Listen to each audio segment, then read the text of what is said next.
Jadi di sini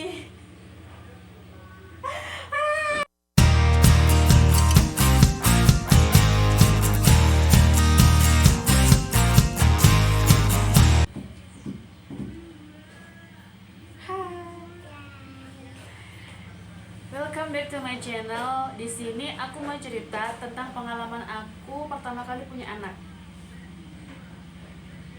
Ini dia.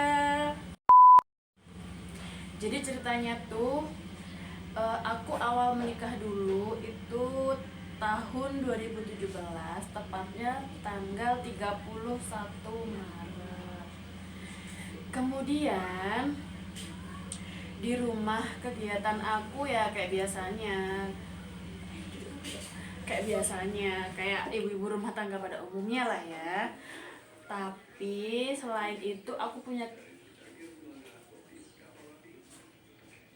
A few moments later. aku punya kegiatan lain yaitu menjahit. Jadi aku kayak terima jahitan gitu di rumah. Lah, waktu itu lagi banyak-banyaknya ya, karena kan bulan Juni atau enggak Juli gitu itu kan musim lebaran. Jadinya aku sampai lembur-lembur sampai malam, sampai nggak tahu waktu lah ibaratnya kayak gitu. Terus habis itu kan musim lebaran lah, di rumah ini aku lagi buka jahitan karena kan aku juga sekolahnya itu waktu dulu jurusannya itu di tata busana, jadinya aku manfaatkan apa yang aku bisa. Kemudian di bulan Juni itu kan lagi musim lebaran, jadinya orang-orang itu kayak apa ya, banyak banget gitu loh yang jahit-jahit di aku, jadinya sampai aku mungkin kelelahan, terus sampai lembur-lembur kayak gitu. Setiap kali ada momen, entah itu di acara syukuran, entah itu di acara pernikahan, entah itu di acara apapun yang berhubungan sama keluarga, waktu kumpul keluarga itu kayak disindir-sindir gitu ya, meskipun mungkin ya niatnya mereka nggak nyindir, tapi kan ya gimana ya, kita sebagai pelaku utama. Terus habis itu kan musim lebaran lah, di rumah ini aku lagi buka jahitan karena kan aku juga sekolahnya itu waktu dulu jurusannya itu di tata busana, jadinya aku manfaatkan apa yang aku bisa. Kemudian di bulan Juni itu kan lagi musim lebaran, jadinya orang-orang itu kayak apa ya, banyak banget gitu loh yang jahit-jahit di aku, jadinya sampai aku mungkin kelelahan, terus sampai lembur-lembur kayak gitu. Setiap kali ada momen, entah itu di acara syukuran, entah itu di acara pernikahan, entah itu di acara apapun yang berhubungan sama keluarga, waktu kumpul keluarga itu kayak disindir-sindir gitu ya, meskipun mungkin ya niatnya mereka nggak nyindir, tapi kan ya gimana ya, kita sebagai pelaku utama, maksudnya kita sebagai orang yang belum dikaruniai anak itu kan juga pasti, A few moments later. maksudnya kayak kita yang orang yang belum dikaruniai buah hati itu kan pasti tersinggung ya secara tidak langsung. Nah, mulai dari situlah kita mulai untuk rencana program hamil.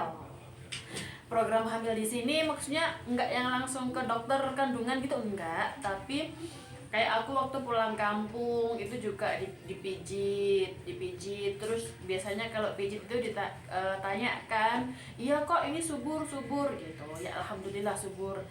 Terus habis itu juga kayak sempet tanya ke orang pintar juga, sampai aku udah kayak putus asa, apakah bener sih katanya si tukang pijit ini kalau subur gitu, sampai aku udah kayak aduh kayaknya udah hampir di ubun-ubun gini ya.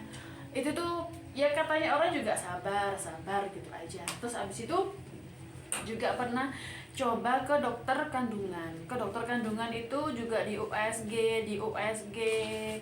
di USG yang di dalam gitu, itu juga katanya juga subur, mungkin ya belum waktunya aja. Terus habis itu dikasih obat dan itu waktu periksa di dokter kandungan itu menurut aku lumayan mahal ya, karena dalam karena bagi aku yang kayak gini ya, itu sekali periksa tuh 500.000 kalau nggak salah dulu waktu di tahun 2017. 500.000 itu sekali periksa, dan belum tentu untuk satu kali periksa itu dapat hasil. Pasti kan nanti berproses ya, bertahap-tahap. Terus aku bayangin kayak gini, satu kali aja 500.000, nanti belum gini-gininya, aduh udah deh, akhirnya cuma satu kali aja ke dokter kandungan itu. Nah terus pada next berikutnya itu ada browsing kan, coba cari-cari di internet kayaknya apa sih yang bikin kita biar cepat hamil gitu. Terus aku nemuin kayak coba deh makan kurma muda. Kurma muda nih, aku pikir-pikir di sini cari di mana ya kurma muda. Terus habis itu ada di sini tempat oleh-oleh pembelian kurma gitu, pembelian oleh-oleh haji umroh lah maksudnya. Itu dia ada yang jualan kayak kurma muda gitu, habisnya beli 2 pak langsung. Kalau nggak salah harganya berapa dulu ya, sekitar satu paknya 27 apa 30, aku lupa, pokoknya sekitar segitu. Itu langsung beli 2 pak ya, lumayan enak sih karena kan juga dia dingin ya, kayak di frozen gitu. Terus habis itu coba makan itu, lambat laun nggak berhasil juga. Oh it's okay. Terus habis itu dari ipar dari saudara aku itu, dia tuh berangkat haji waktu itu di tahun 2018 kalau nggak, 2018 awal ya kalau nggak salah, itu berangkat haji. Terus waktu aku ke sana itu coba minta serbuk kurma muda, tapi ternyata nggak dapet. Aku dikasih serbuk kurma mudanya. Ya udah, habis itu aku coba minum rutin, nggak berhasil juga. Terus abis itu coba browsing lagi, cari-cari di Google, itu kayaknya makan apa sih yang bikin subur kayak gitu. Abis itu coba, suamiku juga tanya-tanya sih ke temennya itu, coba makan tauge, makan jus apel campur apa, udah itu pokoknya dilakuin semua. Apa kata orang tuh kita coba lakuin, ikhtiar, bismillah, semoga berhasil gitu. Tapi mungkin Allah berencana lain dan kita masih belum juga dikaruniai anak. Terus habis itu kita coba honeymoon ini kita ke hotel udah seneng kayak gitu di sana ya itulah kan, refreshing ya, itu termasuk kita seneng biar kita nggak stres di rumah mikir kerjaan. Terus habis refreshing kembali lagi ke rutinitas seperti biasa, dia kerja, aku kerja seperti biasa. Terus habis itu mutusin kayaknya udah kayak di titik apa ya, rasanya tuh kayak di titik bener-bener aku tuh bukan nyerah sih sebenarnya, kayak lelah jenuh, bosen, udah itu pokoknya campur aduk lah. Abis itu coba aku berhenti untuk menjahit, jadi aku libur dulu jahitnya, aku tutup dulu, aku nggak terima jahitan sama sekali. Aku jadi di rumah full ya udah, senang-senang main HP, nonton TV, main, makan, udah gitu aja. Yang penting aku di sini nggak mikir jahitan sama sekali, udah aku tutup jahitan. Terus habis itu di suatu ketika aku tutup jahit itu ya, kita udah deh sedikasihnya aja gitu. Udah kayak ya udah, kita nggak pokoknya berusaha untuk nggak mikir anak gitu ya udah, pokoknya lurus aja, jalan aja gitu. Terus habis itu suatu ketika itu pas kakak aku, dia yang ada di luar pulau itu lagi cuti pulang ke Malang. Terus kemudian kita jalan-jalan, dia ngajakin kita jalan-jalan refresh, jalan-jalan, kita nginep juga di sana, kita nyewa satu villa satu rumah gitu. Habis itu di sana udah seneng-seneng lah. Ketika seneng-seneng itu aku udah pikiranku itu udah nggak mikir yang namanya anak, udah nggak mikir, pokoknya aku udah plong, kayak apa ya, kayak bolong gitu loh, kayak udah nggak peduli gitu. Terus habis itu ternyata pulang jarak 2 bulan kalau nggak salah, pokoknya nggak lama kok, 1 bulan atau 2 bulan. Ternyata oh ya, sebelumnya itu aku udah coba tes pack ya. Setiap kali aku telat gitu, aku selalu tes pack dan pasti hasilnya tuh negatif. Jadi waktu habis pulang dari liburan sama kakakku itu kayak udah telat, kayak udah telat deh kayak biasanya kayak gitu. Habis itu cobalah tes pack aja, coba gitu. Itu aku masih belum ngerasain tanda-tanda kehamilan sama sekali, nggak ngerasain yang namanya mual, pusing ataupun apapun, aku nggak ngerasain pada saat itu. Terus habis itu coba tes pack, ya udah coba aja tes pack. Ternyata hasilnya positif. Di situ aku kayak pegang tes pack itu, udah kayak kejar gini, ini beneran nggak sih gitu. Terus akhirnya udah aku bilang ke suami, tapi kayak malu-malu gitu lah ya bilangnya. Bilang ke suami aku, tapi kan orangnya itu kayak flat gitu loh, suami aku tuh dia tuh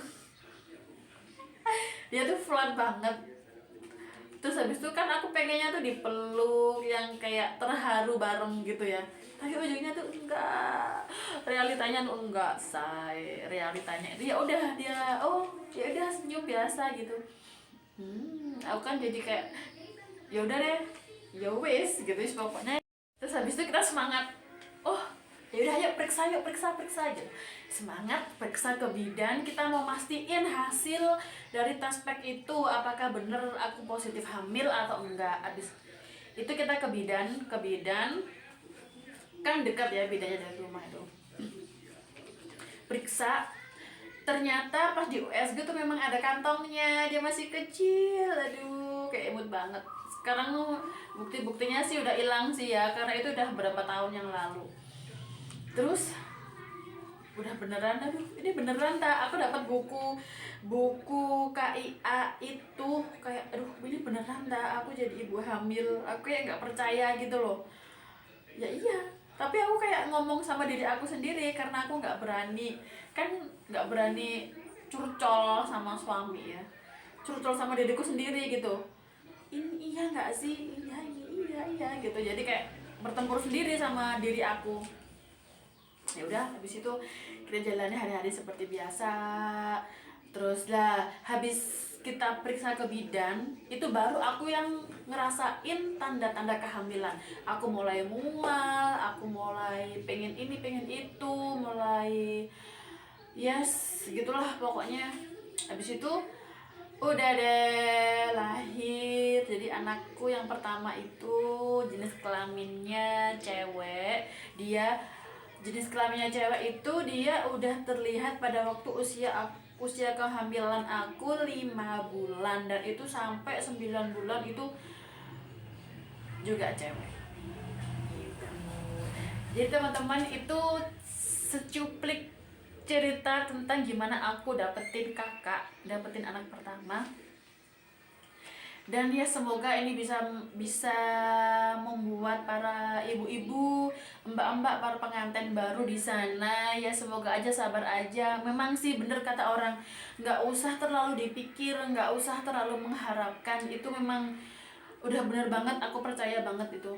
Ya udah kalau kita udah bener-bener di titik lemah, bener-bener di titik dimana kita udah pasrah, kita udah ya udah deh gitu, pasti nanti dikasih. Udah gitu aja, kita percaya. Ya udah teman-teman, makasih udah tonton video aku kali ini. Semoga bermanfaat ya. Maaf kalau bahasa aku terus cara aku menyampaikan juga masih kurang enak, masih kurang jelas atau masih kurang dimengerti untuk kalian semua. Semoga kalian suka video aku kali ini. Jangan lupa di komen, like, dan subscribe ya. Terima kasih. Assalamualaikum. Bye.